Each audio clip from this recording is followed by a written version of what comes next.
नमस्कार दोस्तों, crime stories channel पर मैं राजेश आपका स्वागत करता हूं। दोस्तों, आज मैं आपको अपराध की जिस वारदात के बारे में बताने जा रहा हूं, वो वारदात हुई थी गुरुग्राम, हरियाणा में। तो चलिए दोस्तों, जानते हैं कि ये वारदात कैसे और क्यों हुई थी।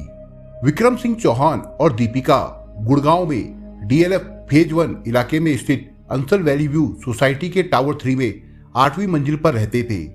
विक्रम एक निजी कंपनी स्काईलार्क में बतौर असिस्टेंट डायरेक्टर के पद पर नौकरी करता था। दीपिका साइबर हब गुड़गांव में निजी क्षेत्र के इंडसइंड बैंक में डिप्टी मैनेजर के पद पर कार्यरत थी। विक्रम और दीपिका के 2 बच्चे थे, करीब 4 साल की बड़ी बेटी और 5 महीने का छोटा बेटा।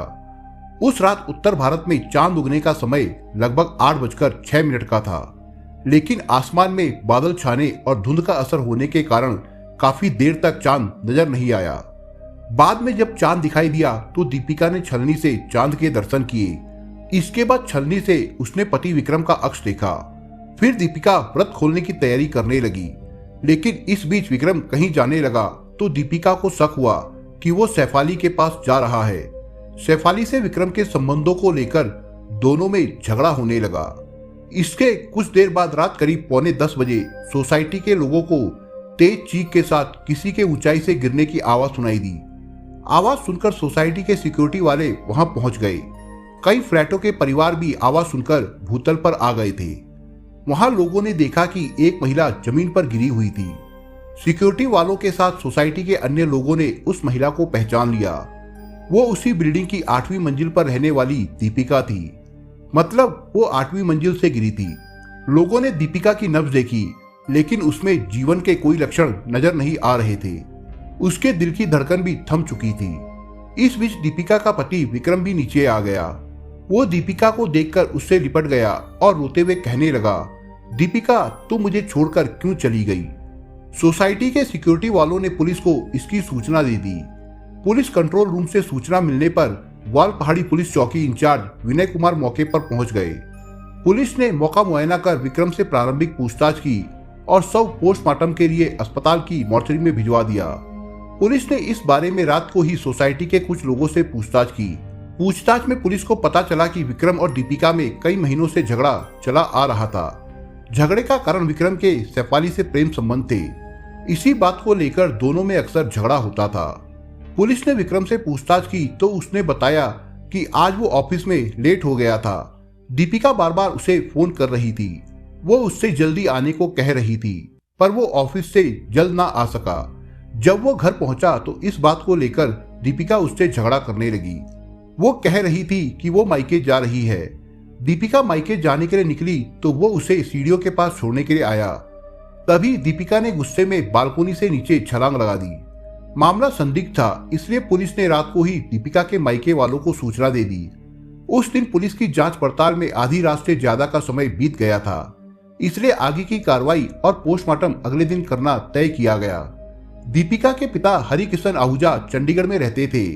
खबर सुनते ही वो अपने घर वालों के साथ 28 अक्टूबर को गुड़गांव पहुंच गए। आहूजा ने पुलिस को बताया कि दीपिका ने करीब 5 साल पहले सन 2013 में गुड़गांव के रहने वाले विक्रम सिंह चौहान से प्रेम विवाह किया था। शादी के समय दीपिका की नियुक्ति गुड़गांव में ही थी। आहूजा ने पुलिस को बताया कि विक्रम के अंसल वैली के ही रहने वाली सैफ नाम की किसी विवाहित महिला से प्रेम संबंध थे। दीपिका इसका विरोध करती थी तो विक्रम उससे मारपीट करता था। कई बार विक्रम अपनी उस महिला मित्र के घर चला जाता था। वो महिला भी विक्रम के फ्लैट पर आती रहती थी। आहूजा ने आरोप लगाया कि करवा चौथ की रात दीपिका और उसके पति विक्रम के बीच उसी महिला को लेकर विवाद हुआ था। इसकी जानकारी दीपिका ने उन्हें फोन करके दी थी।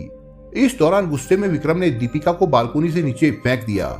उन्होंने दीपिका के पति विक्रम सिंह चौहान के खिलाफ हत्या की रिपोर्ट दर्ज करा दी। पुलिस ने दीपिका के शव का पोस्टमार्टम कराने के बाद शव उसके परिजनों को सौंप दिया। पोस्टमार्टम रिपोर्ट में पता चला कि करवा चौथ के व्रत के कारण उसके पेट में अन्न का एक दाना भी नहीं था। DLF फेज 1 थाना पुलिस ने आवश्यक जांच पड़ताल के बाद दीपिका के पति विक्रम सिंह को गिरफ्तार कर लिया। पुलिस ने 29 अक्टूबर को उसे अदालत में पेश कर 2 दिन के रिमांड पर लिया। पुलिस ने जांच पड़ताल की तो ये बात सामने आई कि दीपिका को धक्का देकर गिराया गया था। इसके कुछ चश्मदीद भी पुलिस को मिले। दूसरी ओर रिमांड के दौरान पूछताछ में विक्रम लगातार यही कहता रहा कि दीपिका ने खुद ही छलांग लगाई थी। अफेयर के बारे में विक्रम ने पुलिस को बताया कि सैफाली से केवल उसकी जान पहचान थी। पुलिस ने उस महिला के बारे में पता लगाकर उससे पूछताछ करने का फैसला किया। अपार्टमेंट के लोगों से महिला का पता मिल गया। पुलिस जब सैफाली के फ्लैट पर पहुंची तो पता चला वो 6-7 महीने की गर्भवती है और फिलहाल अस्पताल में भर्ती है। अस्पताल में सैफाली से पूछताछ संभव नहीं थी, इसलिए पुलिस ने अस्पताल से उसे छुट्टी मिलने का इंतजार किया। विक्रम की 2 दिन की रिमांड अवधि पूरी होने तक पुलिस उससे ऐसी कोई बात नहीं उगलवा सकी जिससे ये साबित होता कि दीपिका की हत्या की गई थी। इस दौरान पुलिस को कोई अन्य ठोस सबूत भी नहीं मिल सका। इस पर पुलिस ने 31 अक्टूबर को विक्रम को फिर अदालत में पेश कर 3 दिन का रिमांड मांगा। अदालत ने विक्रम का 2 दिन का रिमांड और बढ़ा दिया। बाद में पुलिस ने विक्रम का मोबाइल और लैपटॉप जब्त कर लिया। इनकी जांच में पता चला कि विक्रम सैफाली के संपर्क में था। दोनों व्हाट्सएप और कई सोशल साइट्स के जरिए चैटिंग करते थे। ईमेल की जांच में गूगल ड्राइव पर दोनों के निजी फोटो और वीडियो भी पुलिस को मिले। इस बीच रिमांड अवधि पूरी होने पर पुलिस ने विक्रम को अदालत में पेश किया। अदालत ने उसे जेल भेज दिया। दोनों की चैट हिस्ट्री और ईमेल में मिले सबूतों के आधार पर पुलिस ने कई दिन की जांच पड़ताल के बाद 13 नवंबर 2018 को विक्रम सिंह चौहान की 35 साल की महिला मित्र सैफाली भसीन को गिरफ्तार कर लिया। पुलिस ने सैफाली को दीपिका की हत्या की साजिश रचने के आरोप में गिरफ्तार किया। जरूरी पूछताछ और सबूत जुटाने के बाद पुलिस ने उसे अदालत में पेश किया, जहां से उसे जेल भेज दिया गया। पुलिस को जांच में पता चला कि गुड़गांव की अंसल वैली व्यू के उसी अपार्टमेंट में रहने वाली सैफाली शादीशुदा थी। वो पत्रकारिता की पढ़ाई करने के बाद एक टीवी न्यूज चैनल में भी काम कर चुकी थी। पुलिस की ओर से विक्रम और सैफाली से की गई पूछताछ और जुटाए गए सबूतों से दीपिका हत्याकांड की जो कहानी सामने आई वो कुछ इस प्रकार से है। सैफाली ने अपने कॉलेज के बॉयफ्रेंड से शादी की थी। वो अपने पति के साथ गुड़गांव की अंसल वैली व्यू में रहती थी। सैफाली का पति अमेरिका की एक कंपनी में काम करता था। उसका पति अप्रैल 2015 में अंसल वैली का अपना दूसरा फ्लैट बेचना चाहता था। इसी सिलसिले में सैफाली की विक्रम सिंह चौहान से पहली बार मुलाकात हुई थी। बाद में उनकी मुलाकातें बढ़ती गई और उनके बीच दोस्ती हो गई। विक्रम और सैफाली की मॉर्निंग वॉक पर अक्सर रोजाना मुलाकातें होने लगी। ये मुलाकातें और दोस्ती धीरे धीरे प्यार में बदल गई। विक्रम को जब भी मौका मिलता वो सैफाली के फ्लैट पर चला जाता था। सैफाली भी विक्रम के फ्लैट पर आती जाती थी। विक्रम और सैफाली की प्रेम कहानी की जानकारी उस अपार्टमेंट में रहने वाले लोगों को भी हो गई थी। बाद में विक्रम की पत्नी दीपिका को भी इसके बारे में पता चल गया था। दीपिका ने इस बात का विरोध किया तो विक्रम को यह बात नागवार लगी। उसने दीपिका से मारपीट की। ये दीपिका की मौत से करीब साल भर पहले की बात है। पत्नी के बार बार समझाने के बाद भी विक्रम की आदतों में कोई सुधार नहीं आया। वो सैफाली के मोह पास में बंधा रहा। दोनों के बीच संबंध बने रहे। दीपिका किसी भी तरह अपने पति और परिवार को टूटने से बचाना चाहती थी, इसलिए उसने अपने परिवारजनों और ससुराल वालों से बात की। सभी ने विक्रम को बहुत समझाया, लेकिन विक्रम ने सबकी बातों को अनसुना कर दिया। वो अपनी करतूतों से बाज नहीं आया। विक्रम और सैफाली की नजदीकियां कम होने के बजाय बढ़ती गई। अप्रैल 2018 में दोनों 5 दिन के टूर पैकेज पर घूमने के लिए लेह लद्दाख गए।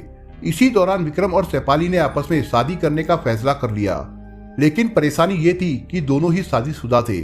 सैफाली ने विक्रम को विश्वास दिलाया कि वो अपने पति से तलाक लेने की बात कर लेगी, लेकिन विक्रम के लिए दीपिका के रहते हुए सैफाली से शादी करना मुश्किल था। इसके बाद दोनों ने इस बात पर विचार किया कि दीपिका से कैसे पीछा छुड़ाया जाए। लेह लद्दाख से लौटने के बाद विक्रम ने दीपिका से तलाक लेने की बात कही, लेकिन दीपिका ने इनकार कर दिया। इस पर दोनों के बीच झगड़े होने लगे। दीपिका ने अपने पति से तलाक लेने के बारे में अपनी मां से बात की तो मां ने उसे पति के परमेश्वर होने की सीख देकर चुप करा दिया। दीपिका की मां को भरोसा था कि बेटी की कोशिशों से विक्रम का मन बदल जाएगा। दीपिका ने सास ससुर से भी विक्रम के तलाक मांगने पर बात की।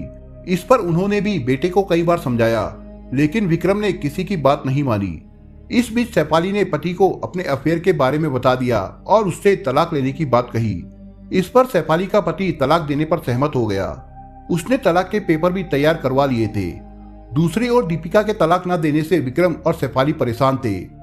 दीपिका से पीछा छुड़ाने के लिए विक्रम उसे नैनीताल लेकर गया था। उसकी योजना थी कि नैनीताल में वो पहाड़ों पर घूमने के दौरान दीपिका को धक्का दे देगा।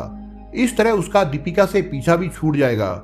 लेकिन दीपिका को खतरे का एहसास हो गया, इसलिए वो होटल के कमरे से बाहर नहीं निकली। वो पहाड़ों पर भी नहीं गई। विक्रम के साथ वो केवल बाजार जाने को तैयार हुई। विक्रम और दीपिका के नैनीताल में रहने के दौरान भी सैफाली की विक्रम से सोशल मीडिया पर लगातार चैटिंग होती रही। इसमें शेफाली विक्रम को दीपिका से छुटकारा पाने के लिए उकसाती रही। दीपिका के पहाड़ों पर चलने से इनकार करने पर विक्रम और दीपिका में झगड़ा हो गया था। इसके बाद विक्रम पत्नी व बच्चों के साथ तीसरे दिन ही गुड़गांव वापस लौट आया। दीपिका और विक्रम के नैनीताल से गुड़गांव लौटने के दूसरे ही दिन करवा चौथ थी। करवा चौथ पर विक्रम के लिए दीपिका ने तो व्रत रखा ही था, विक्रम के लिए उसकी प्रेमिका शेफाली ने भी व्रत किया था। करवा चौथ के दिन भी शेफाली ने विक्रम से दीपिका को मारने के संबंध में गूगल टॉक के जरिए बात की थी। इसमें शेफाली ने कहा था कि उसे बालकोनी से नीचे फेंक दो। उस दिन शाम को जब विक्रम ऑफिस से अपने फ्लैट पर आया तो उसे दीपिका के साथ माता पिता भी मिले। माता पिता ने भी उसे समझाया, लेकिन उसने उनकी बात नहीं मानी। इस दौरान शेफाली का मैसेज विक्रम के मोबाइल पर फिर आया। इसमें उसने विक्रम को ताना मारते हुए कहा कि तुम लूजर हो, तुमसे कुछ नहीं होगा। इससे विक्रम बौखला गया। उसने दीपिका से उसी समय पीछा छुड़ाने का फैसला कर लिया। रात करीब 9:37 पर उसने बाहर बालकोनी में खड़ी दीपिका को 8वीं मंजिल से नीचे धक्का दे दिया। कहा जाता है कि इस दौरान विक्रम का भाई अमित भी उसके साथ था। दीपिका उससे विनती करती रही कि मुझे मत मारो, मैं अपने बच्चों से बेहद प्यार करती हूँ। धक्का देते समय दीपिका ने विक्रम के एक हाथ को कसकर पकड़ लिया था, लेकिन विक्रम ने अपना हाथ उससे छुड़ा लिया। इससे विक्रम की कलाई पर दीपिका के नाखूनों के निशान भी आ गए, जो बाद में मेडिकल जांच में सामने आए। दीपिका के नीचे गिरते ही विक्रम मदद के लिए चिल्लाता हुआ नीचे की तरफ भागा। जिस समय दीपिका को धक्का दिया गया था उस समय दीपिका का दूधमुहा बेटा और मासूम बेटी अपने कमरे में सो रहे थे। पुलिस को जांच पड़ताल में दीपिका की हत्या में अमित के शामिल होने का भी पता चला है। पड़ोसियों ने पुलिस को बताया कि दीपिका को 8वीं मंजिल से फेंकने के दौरान अमित भी फ्लैट पर मौजूद था। अमित गुड़गांव में ही एक कंपनी में सॉफ्टवेयर इंजीनियर है। अमित अंसल वैली व्यू में ही अपने माता पिता के साथ दूसरे फ्लैट में रहता है। शेफाली की गिरफ्तारी के बाद वो फरार हो गया था। पुलिस अमित की तलाश कर रही थी। गुड़गांव की जिला अदालत ने दीपिका की हत्या की सह आरोपी शेफाली को 25 नवंबर 2018 को 2 महीने के लिए अंतरिम जमानत पर रिहा कर दिया। अदालत ने मेडिकल ग्राउंड पर शेफाली को यह राहत दी थी। करीब 8 महीने की गर्भवती शेफाली ने अदालत में याचिका दाखिल कर कहा था कि डॉक्टरों ने उसकी प्रीमेच्योर डिलीवरी की आशंका जताई है। अदालत ने शेफाली की याचिका मंजूर करते हुए आदेश दिया कि इस 2 महीने के दौरान उसे देश से बाहर जाने की इजाजत नहीं होगी। ये विडंबना रही दीपिका के लिए करवा चौथ का त्योहार काल बनकर आया। जिस पति के लिए दीपिका ने करवा चौथ का व्रत रखा उसी ने दूसरी मोहब्बत के लिए भ्याता को मौत की नींद सुला दिया। दोस्तों, आप अगर चैनल पर नए हो तो आप चैनल को सब्सक्राइब करने के साथ कमेंट बॉक्स में इस कहानी के बारे में अपने विचार जरूर लिखिएगा। मिलता हूं एक नई कहानी के साथ, तब तक के लिए अपना ख्याल रखिएगा। धन्यवाद।